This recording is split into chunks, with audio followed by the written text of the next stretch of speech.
The champagne glass shattered against marble.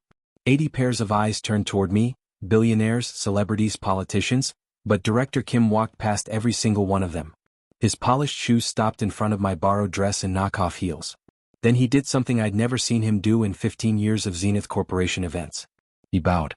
A full 90-degree bow. To me.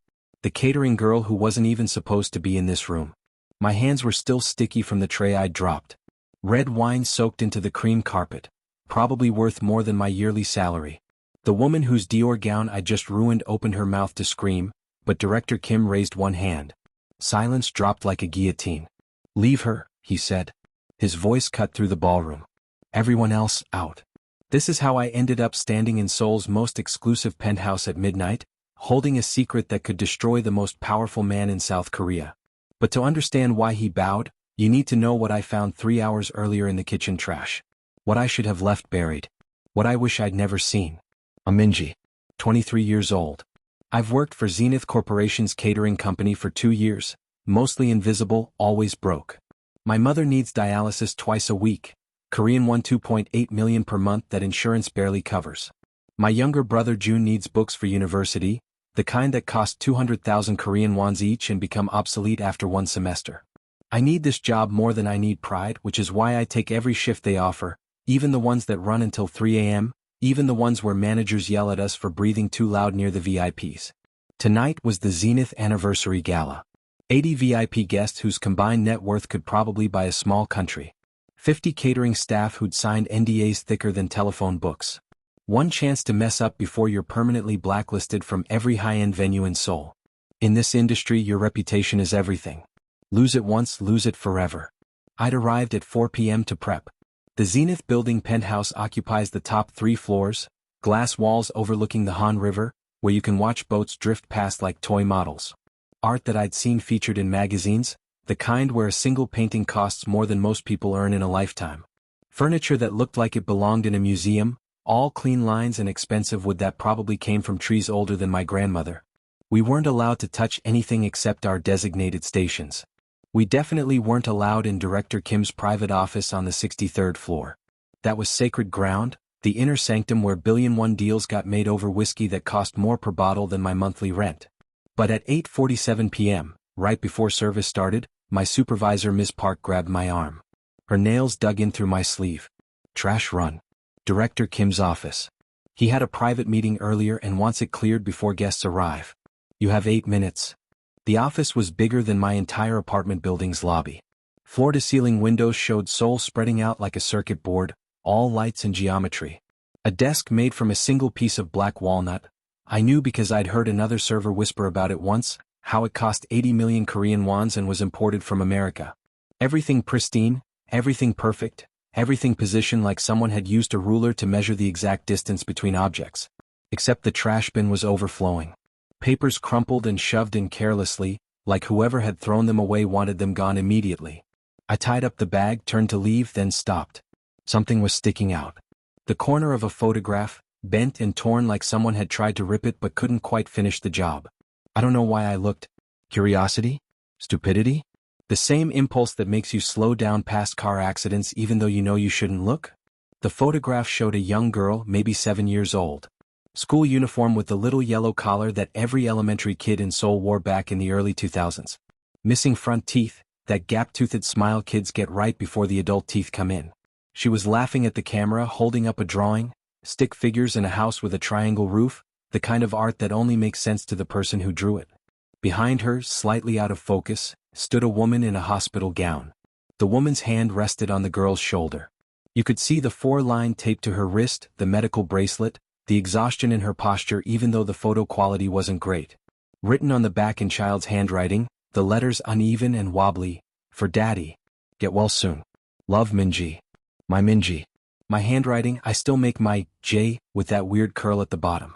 My mother in that hospital bed 17 years ago when she had pneumonia and I thought she might die because 7-year-olds don't understand that pneumonia is usually treatable. My knees hit the floor. The trash bag dropped from my hands. I flipped the photo over again, studying every detail with hands that had started shaking. That was definitely me. I remembered that uniform, how the collar always felt too tight and scratchy. That was definitely our old apartment's wallpaper, That ugly floral pattern that the landlord never changed. That was the exact drawing I'd made when Mom was sick, when I'd used every crayon in my set to make the sun extra bright because I thought it would help her feel better. But my father had abandoned us when I was 6. Before this photo was taken. I didn't have any photos of him. Didn't know his name. Mom refused to talk about him, said he was gone, and that's all I needed to know. When I pushed, she'd get this look on her face like someone had punched her in the stomach, so I stopped asking. Eventually I convinced myself I didn't care, that I was better off not knowing about the man who'd left his pregnant girlfriend and never looked back. So why was this photo in Director Kim's trash? Why did someone write "For Daddy" on the back? Why was this memory that should have been lost to time sitting in a 80 million Korean won's office at the top of Seoul's skyline? I dug deeper. My hands moved without permission from my brain. Found more photographs, a whole stack of them stuffed down beneath papers and coffee cups. Me at 9, gap-toothed in a school play costume where I'd played a tree in the background. Me at 11, blowing out birthday candles on a convenience store cake because that's all we could afford. Me at 13, holding my middle school acceptance letter. I remembered Mom crying when that came, not because it was a particularly good school but because I'd gotten in on my own merit without expensive Hagwon classes.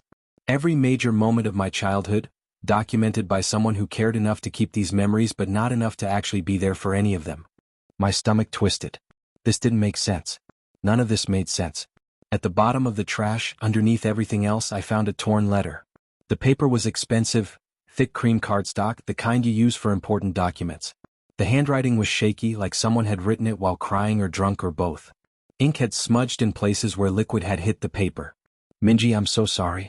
I know these words mean nothing, not after everything, but I need you to understand that every single day for the past 17 years I've thought about you. I've wondered if you're happy, if you're safe, if you hate me as much as I hate myself. I can't explain why I had to leave. I can't tell you the truth. It would destroy you, destroy your mother, destroy everything we sacrificed to protect. Just know that every decision I made was to keep you alive. To give you a chance at a normal life, away from all of this. Away from me. If you're reading this, I'm already gone. Don't try to find answers. Some doors should stay. The letter ended there, ripped in half. The tear was jagged, violent, like someone had started reading it and couldn't bear to continue. I searched frantically for the rest, digging through coffee grounds and crumpled papers and wine-stained napkins. Nothing. The second half was gone, destroyed or thrown away separately. Footsteps in the hallway. Sharp, quick, angry footsteps. My supervisor's voice calling my name with that edge that meant I was already in trouble. I shoved everything into my apron pocket, the photos, the letter, all of it. Grabbed the trash bag and ran for the service elevator. Made it inside 30 seconds before Miss Park rounded the corner. My heart hammered so hard I could feel it in my throat. The photos pressed against my ribs through the thin fabric of my uniform. Why are you just standing there? Guests are arriving. Get to your station. And fix your face, you look like you've seen a ghost. I nodded. Couldn't speak. Walked to my station on legs that didn't feel attached to my body.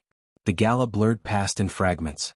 I smiled, the professional service smile they drilled into us during training.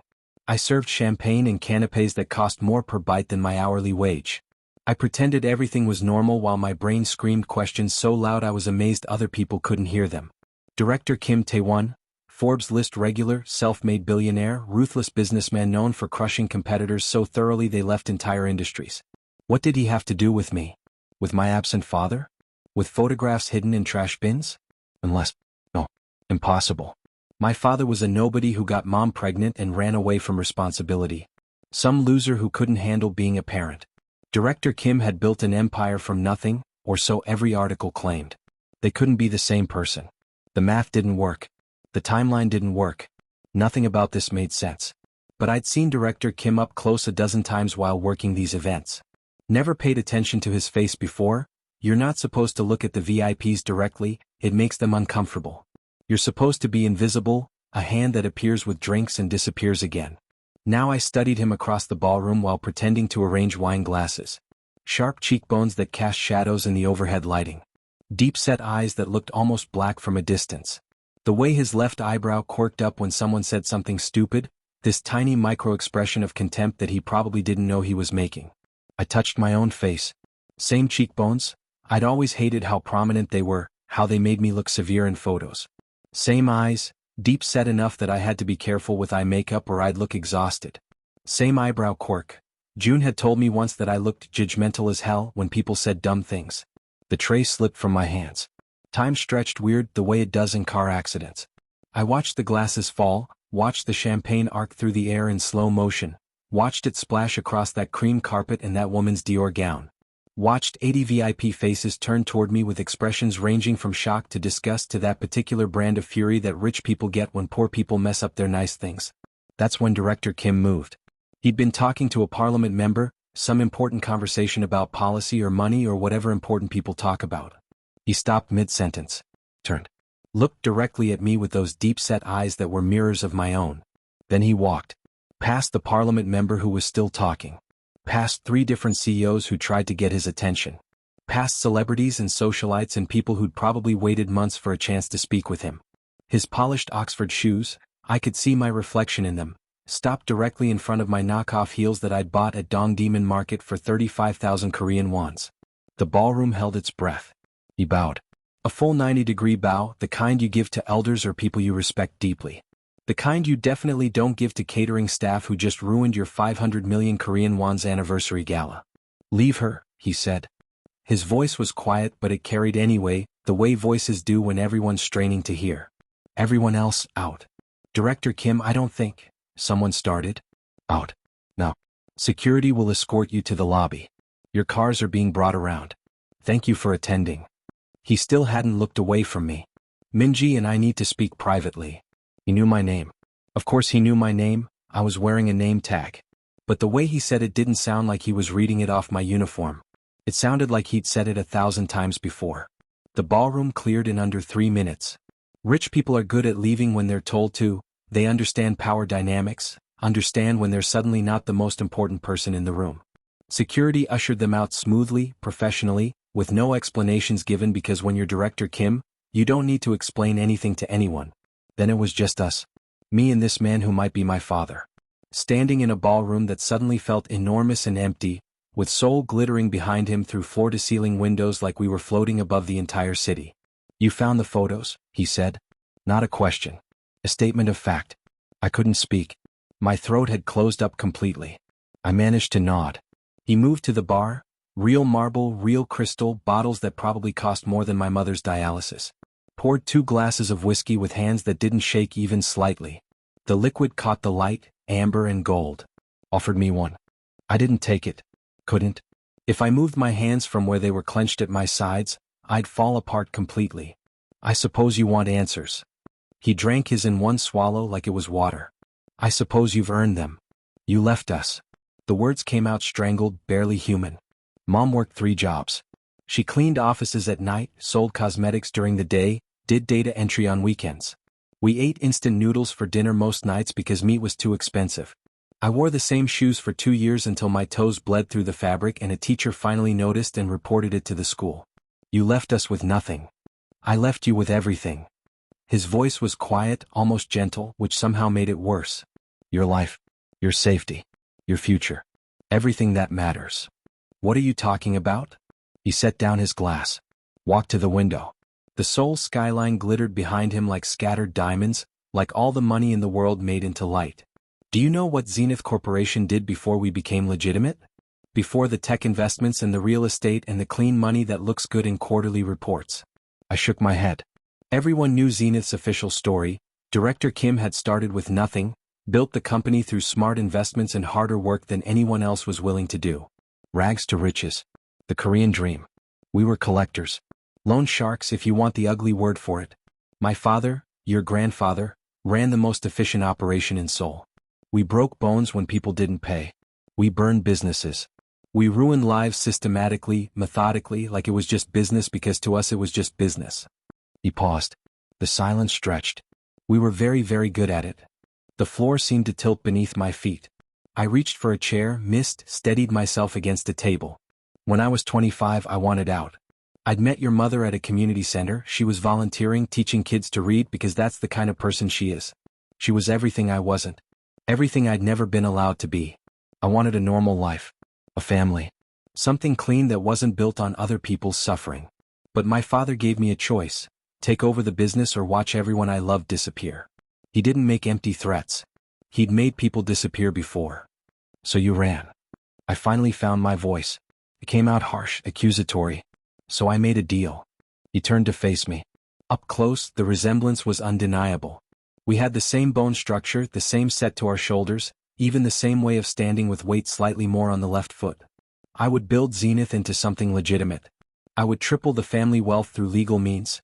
Real investments, real businesses, real money that wouldn't get us arrested. But only if he left you and your mother completely alone. If he erased every connection between us. If you grew up never knowing the Kim family existed. If you believe the quiet brother was the real hero all along, drop a like so the algorithm knows the story matters. That's insane. Why would he agree to that? Because I gave him collateral. I signed over my entire inheritance. Everything I stood to gain from the family business, every asset with my name on it. I promised him I'd build something bigger from scratch, something that would make the loan business look like pocket change. If I succeeded, the family would go legitimate and profit from it. If I failed. He didn't finish the sentence. Didn't need to. You could have told us. You could have explained. Your mother knew. The words hit like a slap across the face. Not everything but enough. I told her I had to leave, that staying would put you both in danger, that she could never contact me or acknowledge who I was. That if anyone from my world came asking, she had to pretend I never existed. She agreed because she loved you more than she hated me. What? Mom would have told me. Mom wouldn't have kept something like this secret for 17 years. Mom wouldn't have. Except she never dated anyone after he left. Not once in 17 years. Never badmouthed him, just said he was gone, and got this closed-off look whenever I asked questions. Worked herself to exhaustion but never asked for help from anyone, never reached out to relatives or old friends. Like she was protecting his secret even from herself. Like she was afraid that one wrong word would bring his world crashing down on us. Why now? I asked. My voice cracked. Why keep photos? Why throw them away tonight of all nights? His expression cracked just for a second. Something raw showed through, something that looked like pain. My father died 3 weeks ago. Heart attack. Quick, relatively painless. More than he deserved. He picked up the whiskey bottle, poured another glass. The deal is over. I'm free to acknowledge you, to bring you into the family, to give you everything you should have had. A trust fund. Education at any university you want. A position at Zenith if you want it, or funding to do whatever else interests you. Your mother's medical bills paid forever. Your brother's education fully covered. Everything. He drank. Put the glass down with a sharp click against marble. I spent all day deciding whether to do it. Whether to destroy the life you've built with the truth. You're happy, or at least you're surviving, which is more than a lot of people can say. You have friends, goals, a life that belongs to you and not to this family's legacy. I threw those photos away because I decided you were better off not knowing. Better off thinking your father was just some deadbeat who couldn't handle responsibility. Better off hating a ghost than knowing the truth. But I do know now. My hands had started shaking. The photos in my apron pocket suddenly felt like they weighed 1,000 pounds. Yes. He met my eyes. Didn't look away. And I can't undo it.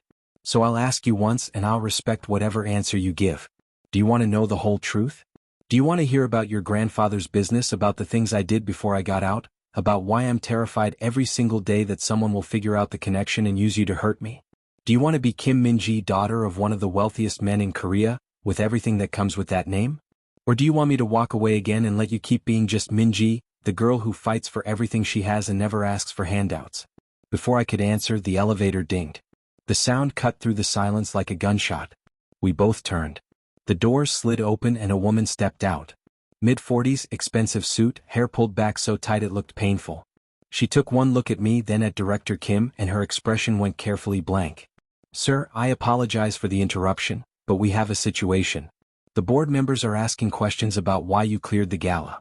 Rumors are already starting on social media. We need to control the narrative before. She stopped. Looked at me again, more carefully this time. Her eyes narrowed. Before this becomes a problem. It's fine, Secretary Yoon.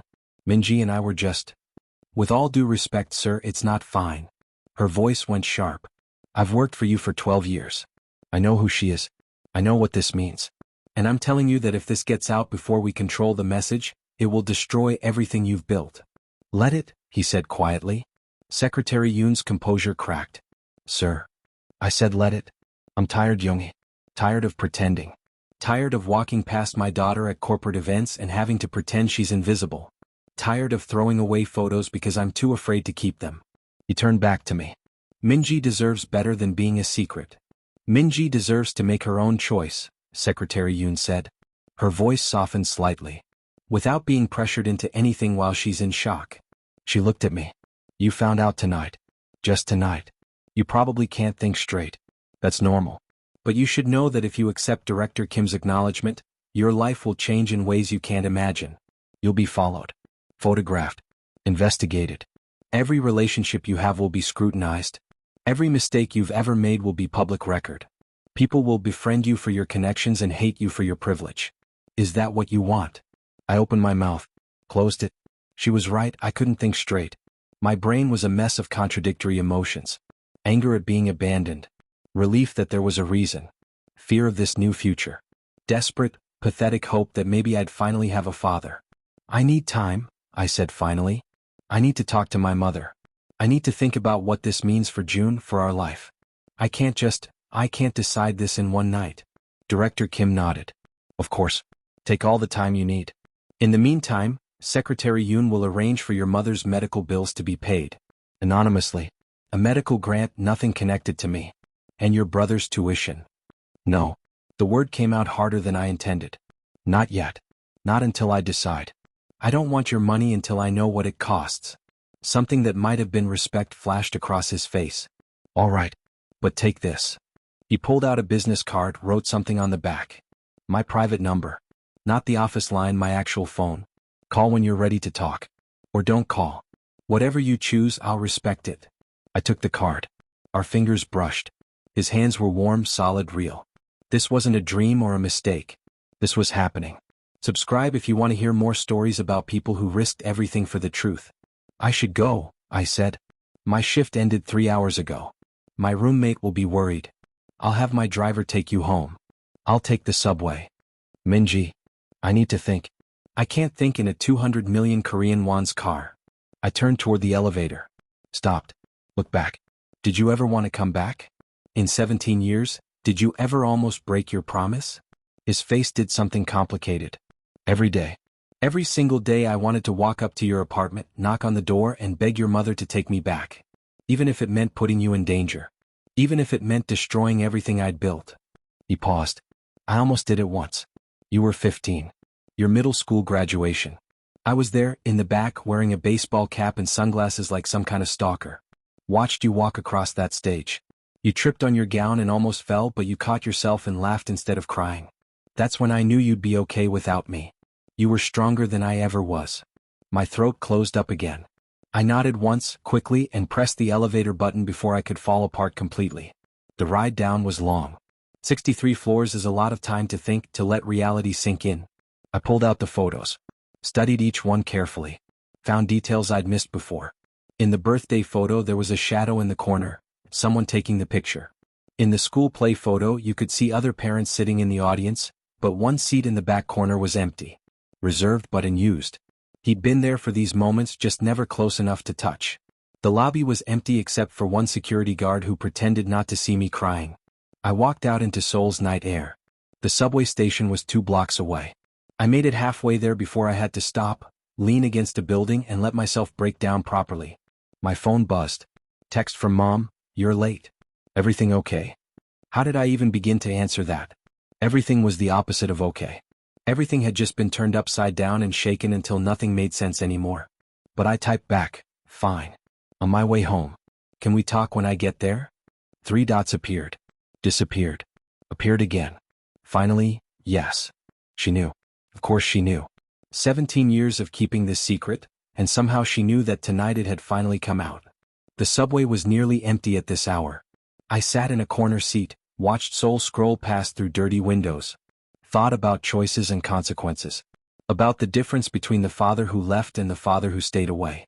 About whether knowing the truth made the abandonment hurt more or less. My phone buzzed again. Unknown number. This is Secretary Yoon. Director Kim asked me to send you this. He wanted you to have it before you make your decision. Below was a video file. I hesitated, then pressed play.